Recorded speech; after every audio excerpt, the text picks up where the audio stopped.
Hey everyone, and welcome to another edition of the Mul-Tea-Hull Talks. So for any of you guys watching us for the first time, I'm going to start by explaining what Mul-Tea-Hull Talks is exactly about.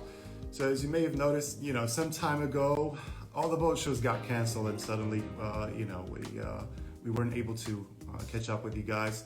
So we thought at some point, we will come up with a solution to catch up, to still be in touch. And this is how Mul-Tea-Hull Talks was born.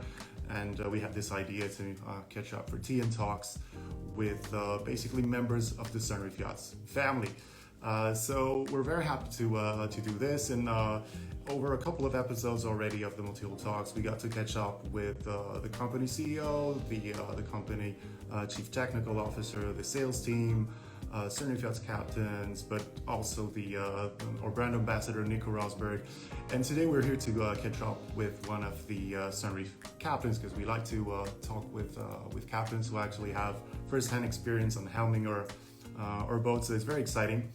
And today we're meeting Captain Luca Pignatelli, who will be sharing with us his experience with the Sunreef 60.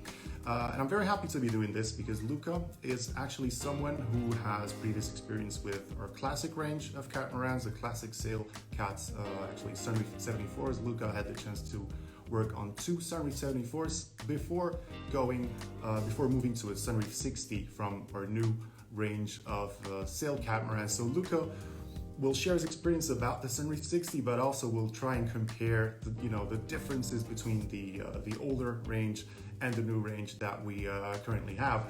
Before we catch up with Luca, I'm just going to give you a couple of notes on who Luca is and what his experience is with sailing. So Luca's experience with the sea and everything yachting related started very early. At the age of 8, when he was 8, he would go out fishing with his father and with his uncle, and they would take a small powerboat out into the sea, and this would spark his interest in sailing and navigating. So as a young man, he would take part in local competitions in south of Italy, and would start working on deliveries of smaller yachts. And then in 2016, he got on board his first Sunreef, and it was a Sunreef 74 named Blue Deer. And from then, he actually never left the Sunreef Yachts family. He's still with us, and he's about to share his experience with both the Sunreef 74 and the Sunreef 60. So we'll try and see if we can get hold of Luca here. Available. Oh, there is Luca. Hello, Luca. Can you hear me okay? Hello? Hey there, Luca. How's it going? Hello, Arthur. Yeah, good. Nice to see you again. Good, yeah, nice to see you, Luca. I remember last time we saw each other was last year in Montenegro. Is that correct? Yeah, Porto, Montenegro, yeah. Yes, we had a really good time on board the Sunreef 60 Falcon. Yeah, it was absolutely fantastic. Okay, so very good to see you, Luca. So as I said, we're meeting someone who actually has first experience from the Sunreef 74 and the new Sunreef 60, and today our focus obviously will be the new Sunreef 60. But we'll talk a little bit about the differences and how the range has evolved. So I'm very happy to be doing this, and we'll start by straight jumping into the subject. You have experience with two Sunreef 74s and one Sunreef 60, and you obviously have your observations after working on those. You obviously see the differences in yacht design. What is different in terms of in yacht design, and overall, what differences have you noticed? What evolution of the range? Yeah, first of all, it's we start from the Saloon. So the biggest problem that we had on 74, it was very hot, so no air could circulate inside. And from 74 to 60, we have this front door, which is very useful, and you can have access in the front terrace, and something that you didn't have on the previous 74.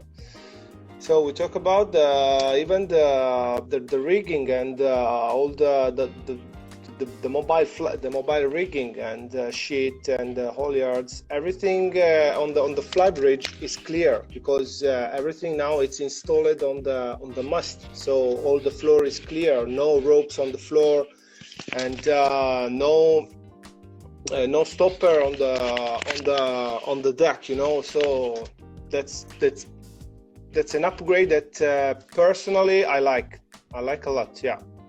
Okay, so you're free to move around the flybridge, and then one of the cool features of the new Sunreef 60 is that there's room for freestanding furniture, and you can move stuff around and kind of use the space like you want. Basically, a lot of freedom. So it helps if the rig doesn't get in the way. And tell me, what about the aft cockpit? There's also I think an important addition to the new range is the aft platform. Yeah, we have also on the cockpit the platform, which is an improvement from my point of view, because you can leave the platform, so you can use it as so you can drop it to the sea level. You can use it like a small private beach, or like I don't know the name in English. So you're gonna jump on the water. You're gonna make a cliff from it. So it's a living space, so you can use it. Something that we didn't have on the previous 74. So when you launch your tender, you can actually enjoy, like you said. Yeah. When you drop off your tender, so you can use it like a living space, so you can enjoy. What about the differences in terms of performance and seaworthiness? What are your observation from the Sunreef 60 Gerfalcon that you helmed? What was the performance and the seaworthiness? What are your thoughts on this? So the performance, mostly it's you can see on downwind sailing, because on the new 60 you don't have, on Gerfalcon I didn't have spreaders. So then on my previous 274 I had it. So with downwind you can open the mainsail till 150 degrees. So you can use actually the mainsail without chafing on the spreader. So you don't take this risk.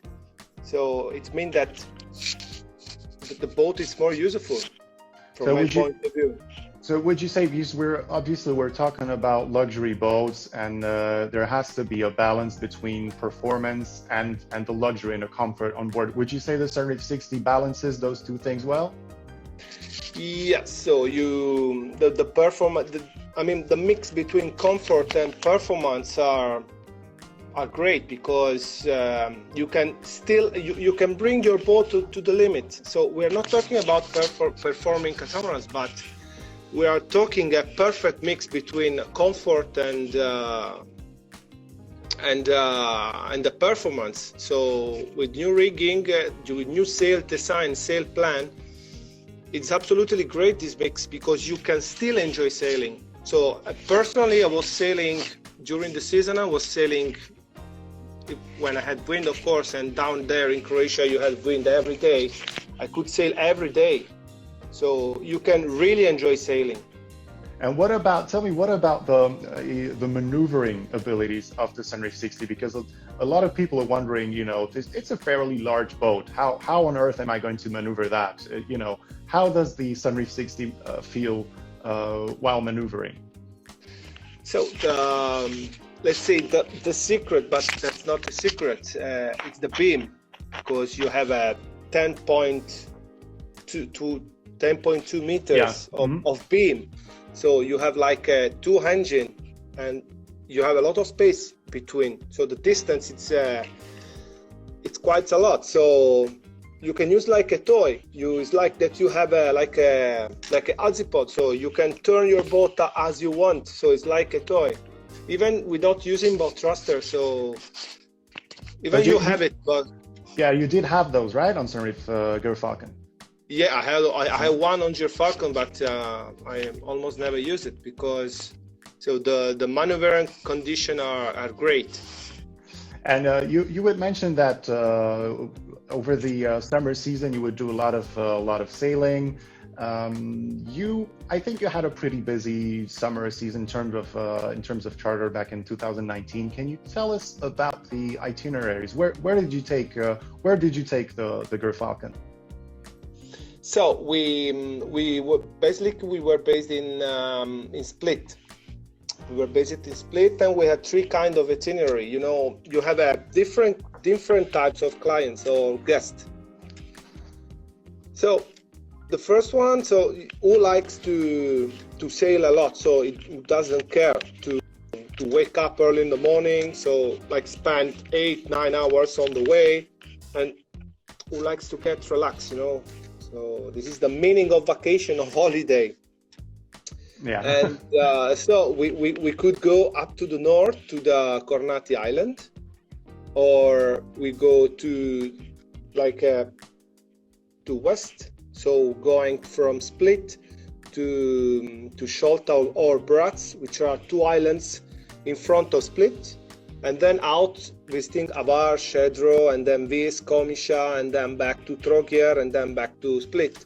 Or we could sail down to itinerary, so going up to the north or down to the south. It's a long itinerary. I mean, you need to sail an average of 6-7 hours daily. Yeah, so you mentioned there was a little bit of sailing as well, because I'm often told that charter guests like motoring because it's the easy way out to to relax. But I think out there in the areas where you were, there's a lot of sailing enthusiasts. Yeah, in Croatia, absolutely. You can sail every day. You have wind every day, and so it's great. It's a great area to make sailing, you know. So personally, as I told you, I was sailing almost every day. So people said, yeah, okay, we go motoring, we don't want to waste time. But actually, when I stop the sails, they are there with their drink, enjoying sailing with music in the front terrace or on the bow. I could enjoy sailing with my guests, which I had on Gear Falcon. They were joining me, and I mean, they were helming, they were handling shit, so we shared the sailing. So actually, they liked it. If we're talking about having a peaceful vacation, there's nothing compares to the silence that you experience while you're under sail, right? Yeah, it's more quiet. It's more quiet. Yeah. Yeah. Absolutely. Okay, so and we're still gonna discuss your experience from the charter season. One of the features that I remember from the Sunreef 60 Gear Falcon is the open main deck galley. Can you tell me your observations? Does that what is the role of the galley, the main deck galley, during charters? What are the guests' reactions? Do they like to have a galley on main deck? Yeah, guests like a lot. Chef doesn't like. Why is that? Yeah, because it's like a theater, you know. So the guests were coming out from their cabins, like they want to see the secret of the chef, you know. Oh, he doesn't want to share them. Okay. Someone yes, someone not. Someone yes.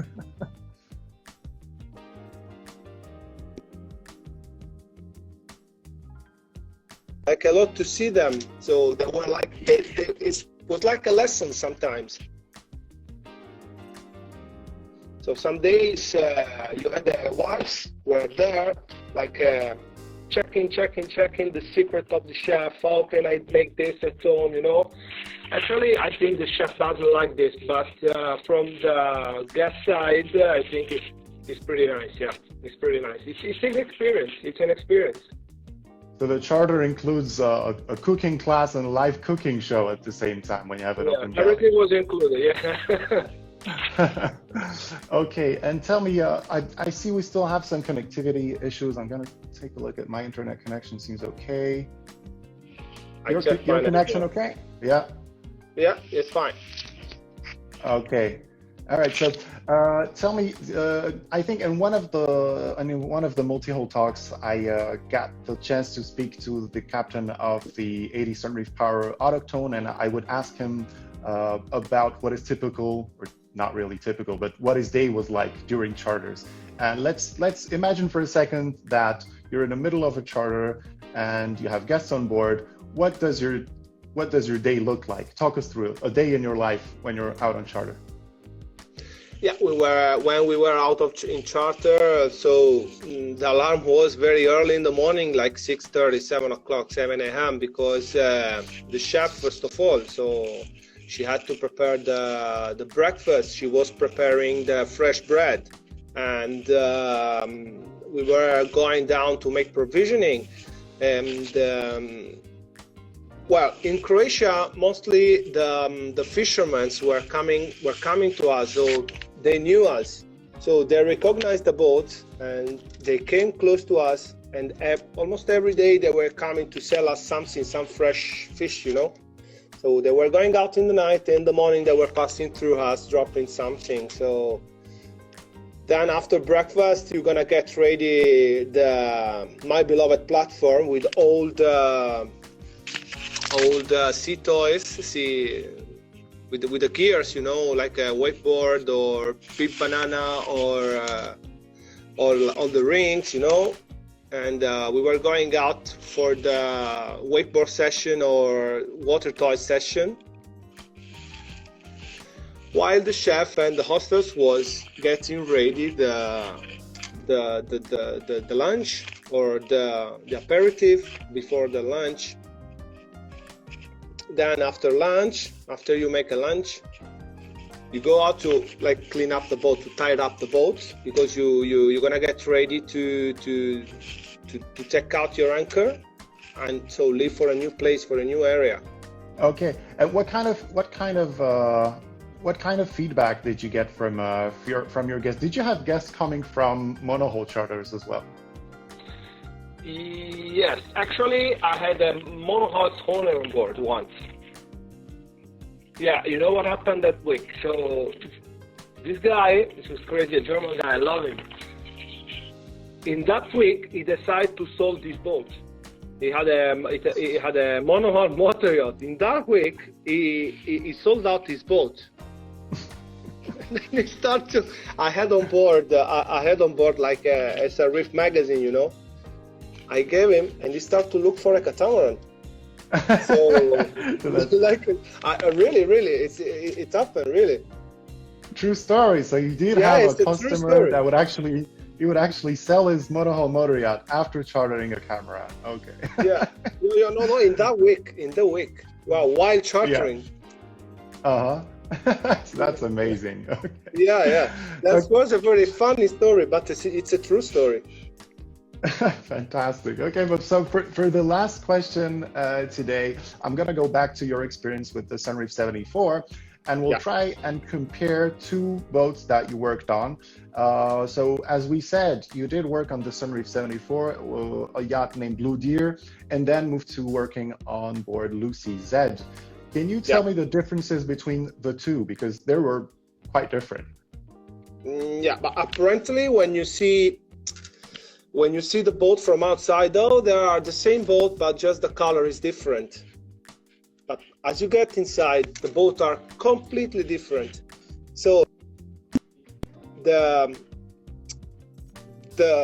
purpose of the boat, you know, one boat was private. So I mean, Lucy Z was private, and then Blue Deer is a charter. But you can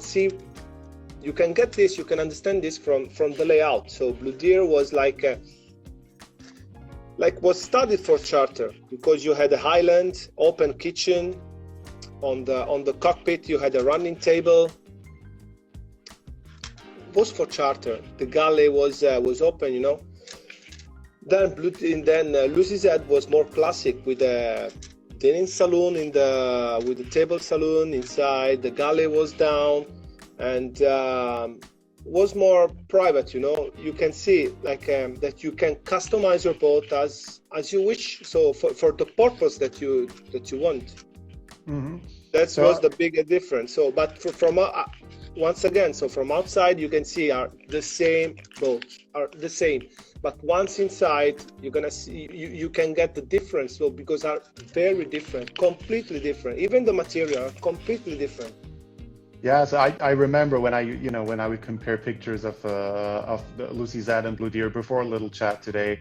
I look back at those, and the differences are just amazing. They're worlds apart, and actually Lucy Z kind of reminds me of a very classic marine design. Looks like the classic marine style. Amazing. And then Blue Deer is so modern and contemporary. Yeah. Okay. Well, good. You know, I mean, so think about me. I came from the same boat, but I was living in a different. So sometimes I was saying, so what's going on here? So it's completely different. So it was very nice. Good. So Luca, thank you so much for joining us for this little chat today. It was a pleasure. We had some connectivity issues on the way. I don't know how that happened, but I hope you guys could hear us okay throughout the whole chat. So Luca, thanks so much for having tea and talks with me today. And yeah, I hope to catch up with you someday soon. Why not? Okay.